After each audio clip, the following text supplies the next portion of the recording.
Po, kapatid na Daniel, salamat po sa Diyos na muling ipinagkaloob sa atin na mapakinggan natin ang kanyang salita sa pamamagitan po ni kapatid na Soriano. Opo, kapatid na Daniel, at muli po pagkakataon ngayon ng lahat. Kapiling po natin ang ating mga kababayan at hindi para makinig na naman muli sa mga aral po ng Diyos mula sa Biblia sa pagsagot po ni kapatid na Eli. Back to you po, kapatid na Daniel. We're all set. Maganda at maayos na yung ating mga communication lines sa iba't ibang remote points. Ganoon din dito sa lugar ng studio at nakahanda na po. Mula naman po sa kanilang kinaroroonan si Brother Eli Soriano. Kapatid na Eli, magandang araw po sa inyo. Magandang araw po sa lahat ng ating mga panoodin, sa ating mga kapatid. Salamat po na sa araw na ito meron tayo uling pagkakataong magkita-kita sa pamagitan ng telebisyon. Kahit na po hindi personal, ay ipinahintulot po ng Panginoon na makausapan namin kayo. Kahit sa gitna ng maraming panghahadlang ng ating mga kaaway sa pananampalataya, lahat po ng paraan ay kanilang ginagawa para tayo mahadlangan. Pati ang television station na ating pinagbo-broadcastan ay idinimanda na nila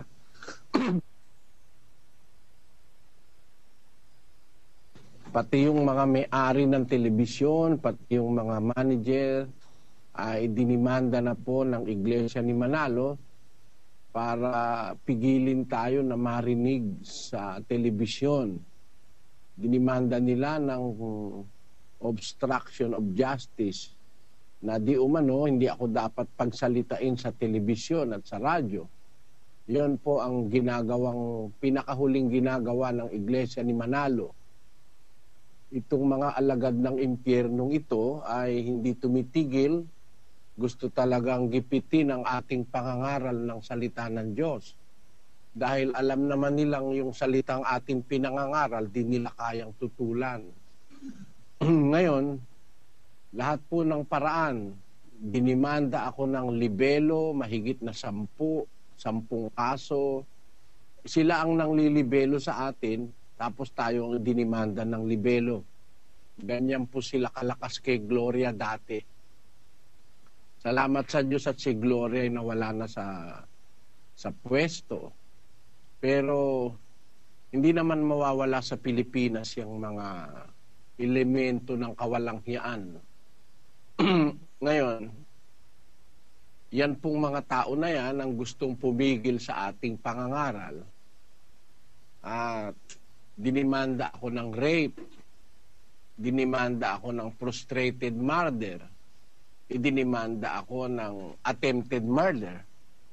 Isipin nyo mga kababayan, ididimanda ka ng frustrated murder, nasa television ka at nagbo-broadcast, ididimanda ka ng frustrated murder, na di umano yung isa nilang kasamahan ay sinaktan daw ng kasamahan namin at kaya raw sinaktan, inutusan ko raw na patayin. Yun ang sabi nila. Alam nyo mga kababayan, sa record ng ating gobyerno, walang record ng Iglesia ng Diyos mula noong 1932. Wala hong record ng Iglesia ng Diyos na pumapatay kami ng kapwa. Kami ang napapatay pero hindi ho kami pumapatay dahil wala namang Kristiyano sa Biblia na pumapatay. Ang Kristiyano pinapatay pero hindi pumapatay. Ang Iglesia ni Cristo punong-puno ng record ng pagpatay, ng kalupitan sa kapwa. Gusto nyo mamaya-maya babasahin ko lahat ng mga record o hindi ko pala mababasa lahat dahil mauubos ang oras natin pag binasa mo lahat ng record ng kriminal na mga iglesia ni Manalong nasa dyaryo, nasa korte, at nasa kung saan-saan pa.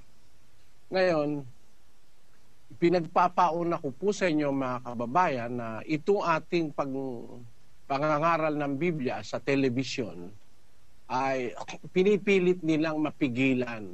Kaya meron silang huling demanda ngayon na obstruction of justice.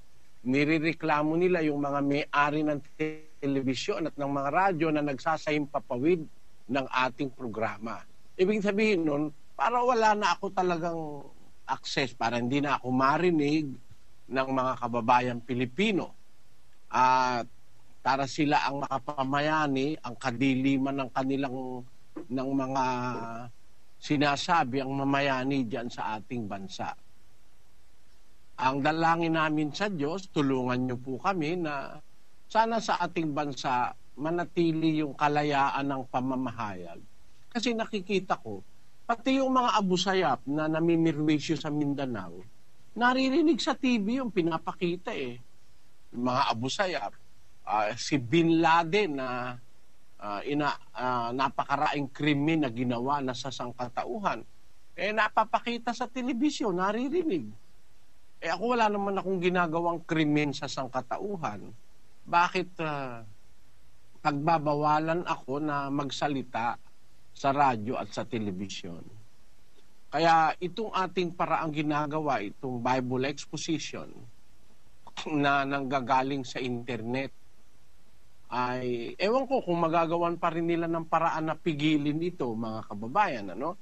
Pero maaaring gagawa pa rin sila ng paraan. Pero salamat po sa Diyos, kahit na sa ganitong paraan nakakaugnayan ko kayo at makapangangaral ako sa mga kababayan ng mga salitang hindi naman ipinangangaral ng Iglesia ni Manalo, ng El Shaddai, ng Katoliko, ng Protestante, ng Saksi ni Jehovah, ng Sabadista. Ang atin pong binubuksang mga aralin sa Biblia ay, kaya nga tawag po natin dito ay Bible exposition. Ini-expose natin o inilalantad yung mga hindi nila inilalantad sa Biblia. Ganyan po kasi ang Biblia, mga kababayan. Unang-una na, ang Biblia po ay isang aklat na nakasara at natatatakam. Gusto kong bumasa sa Apokalipsis, kapatid na Daniel, Kapitulo 5, versikulo 1, patuloy. At nakita ko sa kanang kamay niyaong nakaupo sa luklukan ang isang aklat na may sulat sa loob at sa labas na tinatakang mahigpit ng 7 tatak. At nakakita ako ng isang malakas na anghel na nagtatanyag ng malakas na tinig. Sinong karapat dapat magbukas ng aklat at magtanggal ng mga tatak nito? At sino man sa langit o sa ibabaw man ng lupa o sa ilalim man ng lupa ay hindi makapagbukas ng aklat o makatingin man. At ako'y umiyak na mainam sapagkat hindi nakasumpong ng sino mang marapat magbukas ng aklat o makatingin man. At sinabi sa akin ng isa sa matatanda, huwag kang umiyak. Narito, ang leon sa angkan ni Huda, ang ugat ni David, ay nagtagumpay upang magbukas ng aklat at ng 7 tatak nito. Yan pong Biblia ay nilalarawan yan sa isang aklat na nakasarado. At ang nagbukas po niyan ay ang leon sa angkan ni Huda. Maliwanag na yung tinutukoy po niyan ay ang Panginoong Jesus. Doon sa Ebreo, ganito po ang ating mababasa kung sino yung leon sa angkan ni Huda sa 7:14. Sapagkat maliwanag na ang ating Panginoon ay lumitaw mula kay Huda na tungkol... Ayun, ang ating Panginoong Hesukristo lumitaw mula sa angkan ni Huda. Siya po yung leon na magbubukas ng aklat. At ang Panginoong Hesus po na may kakayahang mabuksan yung nakasarang aklat na mayroong tatak sa loob at sa labas, siya po ang pag-asa natin na makapaghayag sa atin nung nilalaman ng aklat. At yung aklat na yon ay may kinalaman po sa ating kabutihan, kaligtasan, at may kinalaman sa ating ikapapanuto, para tayo mabuhay ng maayos. Kung mamamatay man tayo, ay meron po tayong pag-asa na makakarating sa kaharian ng Ama sa langit. Yan po ang Biblia. So yan Biblia, inilalarawan po yan sa isang aklat na nakasarado at nakatatak. Pero meron pong inihula sa Biblia na yan ay mabubuksan sa ating panahon. Pakinggan nyo sa Apokalipsis kapitulo o sa Daniel 12, versikulo 4. Ganito nakasulat. Ngunit ikaw, O Daniel, isara mo ang mga salita at tatakan mo ang aklat hanggang sa panahon ng kawakasan. Marami ang tatakbo ng paruot parito at ang kaalaman ay lalago. Ayun. Ang tinutukoy pong panahon ng Biblia, yung panahon ng kawakasan, kung kailan marami ang tumatakbo ng paruot parito at ang kaalaman ay malago. Yan po ay naganap sa ating panahon. Ang sabi ng Biblia, maraming tatakbo ng paruot parito. Kayo naman po ang saksi, sa ating panahon, marami talagang tumatakbo ng paruot parito. Mga sasakyang dagat, sasakyang lupa, sasakyan sa himpapawid, sasakyan sa outer space. Marami pong tumatakbo talaga. Nagkakabanggaan pa nga ang eroplano, kundi nga marami yun eh. At kung ipapakita ko po sa inyo, dito lang sa Amerika, makikita nyo po dito sa isang ginawang retrato kung gaano karami yung nasa itaas na tumatakbo ng paroon at parito. Ayan po. Lahat nung nakikita nyong dilaw na maliliit, mga eroplano po yan na nagsasalimbayan sa iba't ibang lugar ng mundo. Yan po. Ewan ko kung nakikita nyo dyan sa inyo. Pero ito'y ginawa sa ano ito sa yung sa pamamagitan ng yung monitoring sa Google Earth. Nakikita po kasi ngayon ang mundo mula sa satellite sa itaas. Kung titignan nyo po sa satellite, ang kumikilos na maliliit na mga dilaw na yan, puro eroplano yan na nagyayaot dito sa iba't ibang panig ng mundo. Napakarami po. Yung katuparan ng salita ng Diyos na marami ang tatakbo ng paruot parito sa panahon ng kawakasan. Ito na nga po yung panahon na yon, mga kababayan. Ang kaalaman ng wika ay lalago. Knowledge shall be increased.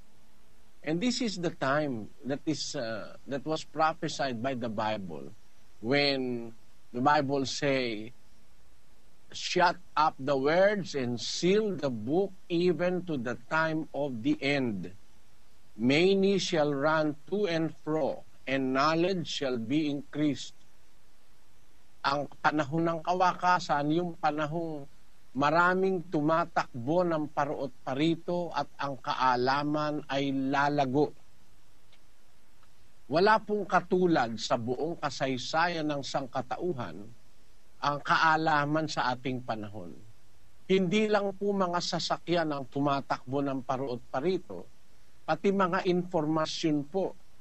Ang informasyon, napakarami po, bilyon-bilyon, mga text messages, mga SMS sa computer, napakarami po niyan, bilyon-bilyon yan.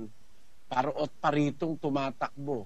Pati yung mga sistema ng bangko, yung transfer of funds, napakarami po niyang nagaganap araw-araw sa ating panahon.